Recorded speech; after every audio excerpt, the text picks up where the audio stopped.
Hi everyone, I'm Taynissa Vakeeswaran. I'm a third year International Relations and Law student, and I'm here today with Kevin Boreham, a barrister and international law specialist. I met Kevin last year when he was my lecturer and tutor for international law, and we are working together again this year with the first ever ANU International Law Clinical Program, which is amazing. And I'd love to thank you for your role in making that happen, because it's an incredible initiative.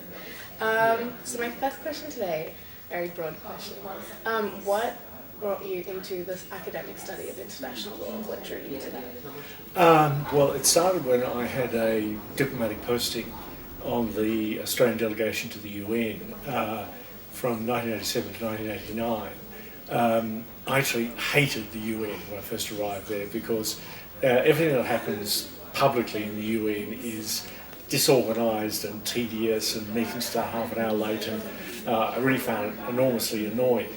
But gradually I realised what was happening behind the scenes is much more important, and I got really interested in the potential of the UN, although often the potential isn't sort of worked out in fact. And so 2 or 3 years later, when I started to think about having a big career break, I came here to the ANU to do the Masters in International Law because I'd got interested in international law through the UN connection.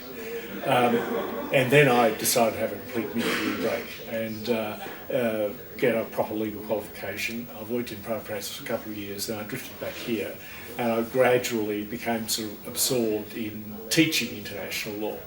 And I've learned a lot more teaching it than I did studying it. It's lovely to hear. So that's interesting to hear that through the UN you must have gotten into that Australian delegation in quite an unconventional way, without any real legal history behind it. So how was that? What was your kind of career path into that? Oh, well, I joined Foreign Affairs out of university, and so this was my last posting. But it was the first time I'd been involved in multilateral UN work. And as I say, first I hated it, but then I had a complete 180-degree turn and decided it was just great. So I had 3 careers, which has been, interesting. And the academic career has been a bit sort of accidental, but it's been great. Yeah, that's amazing. What have you found most valuable about this academic type of career?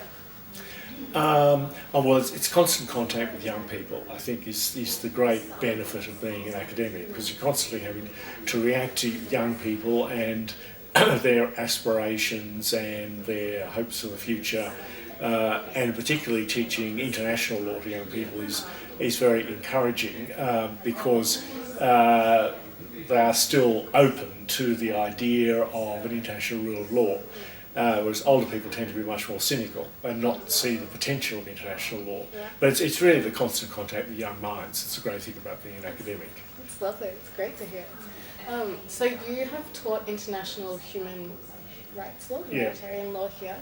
How was that in particular, did you find? And why was that something that you found important to teach? Well, teaching human rights is a good thing to do for somebody who's interested in the international rule of law. You don't want to be sort of trapped in a sort of human rights ghetto. You need to have other specialisations as well. I'm very interested in the law of armed conflict and the law on the use of force, so you need to have some variety. But human rights is a struggle, but you need familiarisation with the relevant norms, but also the technical aspects of human rights, the way human rights is implemented, particularly through the UN machinery. And so understanding those more technical procedural details is really essential, because that's the way you actually make human rights work. That's very interesting. So what did you find beforehand, excuse me, before your academic career, what did you find one of the highlights of your profession? Well, I enjoyed private legal practice, which can be very stressed, but it's the practical application of the law. When you study law, of course, everything's presented to you sort of in a cut and dried way. You have the cases, which are the result of the judge's deliberations, and you learn the statutes, so everything's sort of presented to you in a way which is reasonably straightforward. Well, it doesn't apply to some judges' judgments. But in private legal practice, you have to work out what the client's legal problem is. And most people, when they come to you with a legal problem, don't really understand the relevant law. So sorting your way through a client's legal problems and how to address them is really quite fascinating. So it can be stressful, but I did find spending 2 or 3 years as a solicitor quite fruitful, particularly when it came to teaching domestic law subjects here at the ANU, because I was able to explain the way they actually worked in practice, giving some factual examples. Wow, that's amazing. And what was one of the challenges you found before? In academic life or? Pre-academic life. Well, I suppose the disadvantage of being a solicitor is that it's one-dimensional. You're just working out how to service the client's needs. You're not looking at an overall solution. You're not looking at the interests of everybody who's involved. You're just working out a strategy for the client. And I found, compared to the public service, where that's what you're always doing, trying to sort of solve problems, or academic life, where you're sort of building young minds, I found that sort of one-dimensional aspect a bit limiting. So it was a great experience, but less satisfying than the other 2 careers I've had. Oh, that's lovely. Another thing I was wondering, so with the academic career, what is one of the challenges that you've faced?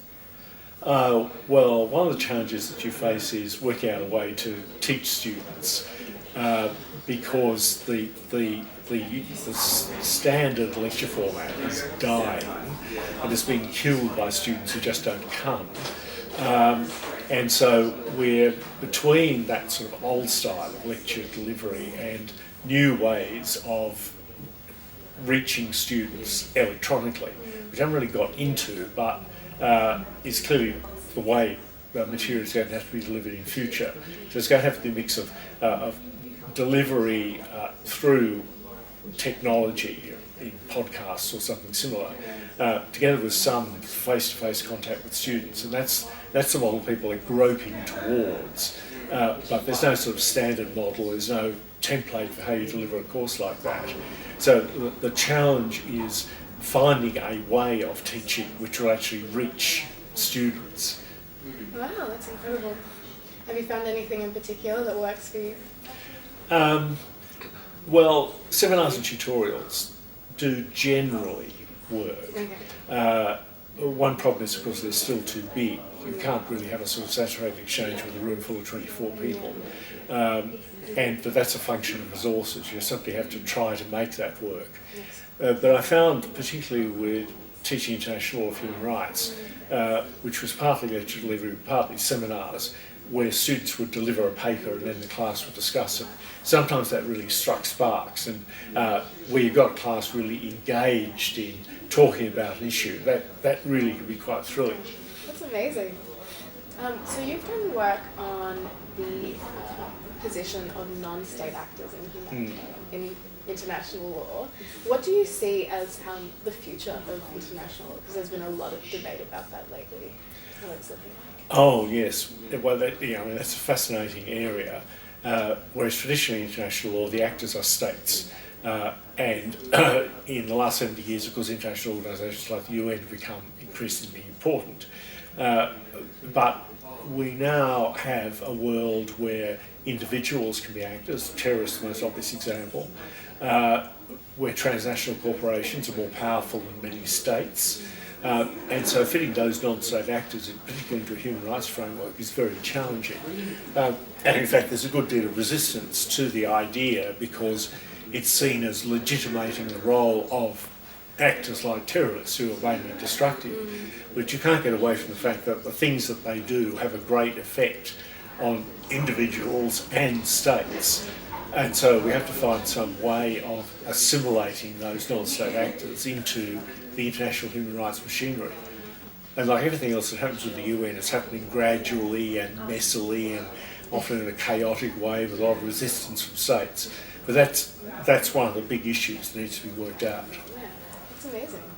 So I think a lot of people have found that with international law, that's a lot how most of international law gets made a very messy, slow, arduous process. How have you found navigating that both academically and also professionally? Well, as I was saying a few minutes ago, you need to be on top of the technical details. So you need to know how the machinery works, and that's where you need to start. Because it's all very well to sort of aspire to solving human rights problems, but you've got to know how to do it. And the UN machinery takes a good deal of getting to know it, getting familiar with it, and how to actually work effectively. So that's the basis that you've got to lay. So you've got to have a grasp of those technical procedural issues, but then have a sufficient imagination and drive and commitment to human rights to make all that work in a positive way. And that combination between being on top of the dry technical procedural details but also seeing the bigger picture could be one that a lot of people involved in the international human rights industry either fall into one side of that duality or the other, rather than trying to bring them together. That's very interesting. What has been one of the projects that you have been most excited by and most engaged with that you've worked on in international law? Well, I think that as an observer, setting up the Office of the High Commissioner for Human Rights was a very interesting process. I got involved in that when I was still working in the public service for the Department of Foreign Affairs, and I was on the delegation of the World Conference on Human Rights. Nevertheless, some progress was made in setting up the Office of the High Commissioner for Human Rights. Well, we had resisted this because we said, it's better to make the current machinery work better rather than bring in something new, which is the way officials always see things. But in fact, it's worked very well. Through a succession of fairly dynamic characters who've held the position, it's really served as a focus for human rights issues, both country situations and thematic issues. So it's been interesting to see the way that this new institution, which we had resisted for conservative reasons, has really worked quite effectively. And you can see that on the ground in Geneva. The High Commissioner is really the focus of energy and activity on human rights, and is listened to by state delegations. That must have been a very valuable experience. Well, I think that was what we had time for today. That was amazing, Kevin. Thank you so much for your insight. And please join us next week for the next instalment of Ask an Academic.